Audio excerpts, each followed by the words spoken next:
ইউটিউবের আমার সকল ভাই বোনদের জানাই আসসালামু আলাইকুম। সবাই কেমন আছেন? আলহামদুলিল্লাহ আমি ভালো আছি। আজকে আমি রান্না করব পাস্তা। এটাও একটা ছোট ভিডিও, পাস্তা রান্নার ভিডিও। যে পাস্তা আমরা সচরাচর যেরকম খাই, কিন্তু এখানে আসার পরে, ফ্রান্সে আসার পরে আমরা যেরকম বাংলাদেশে খেতাম অন্যভাবে, দেখা যায় এখানকার সবজিগুলো যেরকম পাওয়া যায় বাংলাদেশে সেরকম পাওয়া যায় না। আমাদের হাতের কাছে যা থাকতো তাই দিয়ে আমরা রান্না করতাম, কিন্তু এখানে সম্পূর্ণই উল্টো। দেখা যায় যে পরিবেশ পরিস্থিতির সাথে যেরকম মানুষে খায় সেরকমই দেখা যায় হয়ে যায়।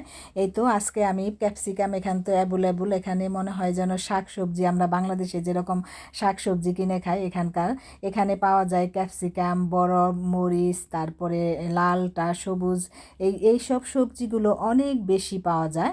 আর সেগুলো দেখা যায় শরীরের জন্য ভালো, ওয়েদার অনুযায়ী সবজিগুলো ভালো। আর এগুলো দেখা যায় বিভিন্নভাবে রান্না করে খাওয়া হয়। আর আজকে আমি এগুলো দিয়ে রান্না করব হচ্ছে পাস্তা। পাস্তা খাবারটা আমরা সাধারণত রাতের খাবার হিসেবে খাই, বেশিরভাগ সময় রাতের বেলা আমরা রাতের খাবার হিসেবে এটা খাই, কিন্তু বাংলাদেশে আমরা দেখা যায় বিকেলের নাস্তা হিসেবে খেতাম। এই তো আমি সব সবজিগুলো কেটে নিছি। আর আজকে আমি পাস্তাটা রান্না করব থনফিশ দিয়ে।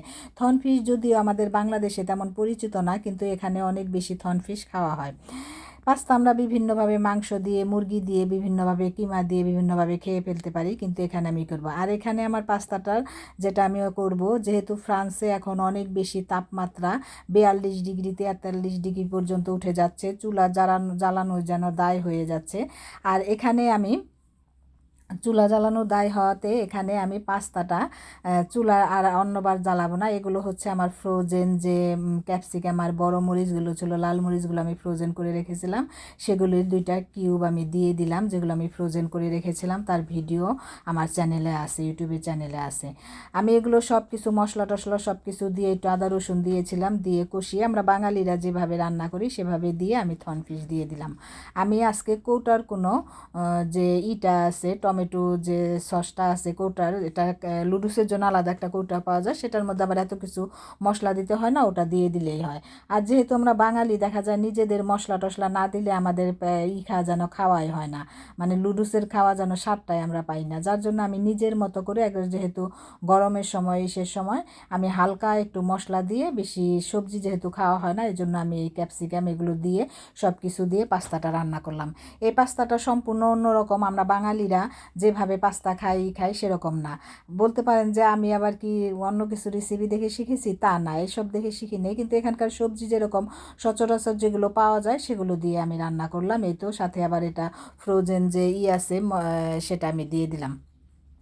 এগুলো সব কিছু দিয়ে আমি এতে পর্যাপ্ত পানি দিয়ে দিব। পানি দিয়ে আমি যে যে আছে কি বলে পাস্তাটা যেটা আছে সেটা আমি পানিতে দিয়ে খুব কম আছে সিদ্ধ করে নেব। আপনাদের অসংখ্য ধন্যবাদ। আমার ভিডিও দেখেন, আমার ভিডিওকে লাইক করবেন, কমেন্ট করবেন এবং শেয়ার করবেন, সাবস্ক্রাইব করে আমার সাথে থাকবেন। আর যেসব বন্ধুরা আগে আমার চ্যানেলকে সাবস্ক্রাইব করেছেন তাদের অসংখ্য ধন্যবাদ, তাদের প্রতি অনেক অনেক কৃতজ্ঞতা প্রকাশ করতেছি। আর এই তো আমার পাস্তাগুলো আমি সব কিছু মশলা দিয়ে আবার একটু হালকা একটু গোলমরিচের গুঁড়া দিলাম। গোলমরিচের গুঁড়া দেওয়ার পরে নামানোর আগে একটু হালকা একটু জিরা দিব, দিয়ে আমি পানিটা বলক আসার পরে তারপর পাস্তা দিয়ে খুব অল্প আছে ঢাকনা দিয়ে আমি রেখে দিব। এখানে অন্যতম যেটা, আমরা যেরকম এখানে পাস্তা রান্নার জন্য খুব শর্টকাটে বয়ামে যে ইগুলো পাওয়া যায় কেচাপগুলো, সেখানে সব মশলা দেয়া থাকে, শুধু পাস্তাটা সেদ্ধ করে যদি একটু আমরা সবজি দিতে চাই, সবজিটা একটু হালকা ভেজে সেই কেচাপটা দিলেই হয়ে যায়। কিন্তু আমি সেটাই করি নাই, আমি আজকে সেই মশলা দিয়ে আমাদের মতো করে আমি ঘরোয়া পরিবেশে আমরা যেরকম খাই বাঙালিরা সেভাবে আমি রান্না করেছি। আর এভাবে রান্না করলে দেখা যায় আমরা যারা বাঙালি আছি তারা পছন্দ করি। এভাবে রান্না করলে আবার এখানকার যে বাচ্চারা যারা বড় হয়েছে এখানকার খাবার খেয়ে যারা অভ্যস্ত, ওরা কিন্তু আবার এভাবে রান্নার খাবারটা বেশি পছন্দ করে না।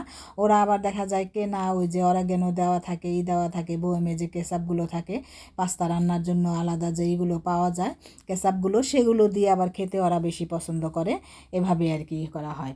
আর রান্না তো এটা হচ্ছে যার যার স্বাদের মতো, আমরা তো সবাই জানি, আমরা যারা রাঁধুনি আছি তারা তো যারা অনেক দিন ধরে রান্না করি আমরা সবাই জানি যে নিজেদের স্বাদ অনুযায়ী মশলা এটা দিলে যেরকম হবে, সেটা সব কিছু মশলার পরিমাণটা, লবণের পরিমাণটা সব কিছু ব্যালেন্স রেখে যদি হয়ে যায় তাহলে রান্নার স্বাদটা আরও বেড়ে যায়। এই তো দেখতে পাচ্ছেন কি লোভনীয় আর কি বেশি চমৎকার হয়েছে। এখনও গরম আছে আমাদের পাস্তা। গরম থাকতে থাকতে এখন আমরা খেয়ে নিব পাস্তাটা। এটা হচ্ছে আমাদের রাতের খাবার। এই তো পাস্তা বেড়ে নিলাম। এই পাস্তা দুজনে খেয়ে একদম শেষ করে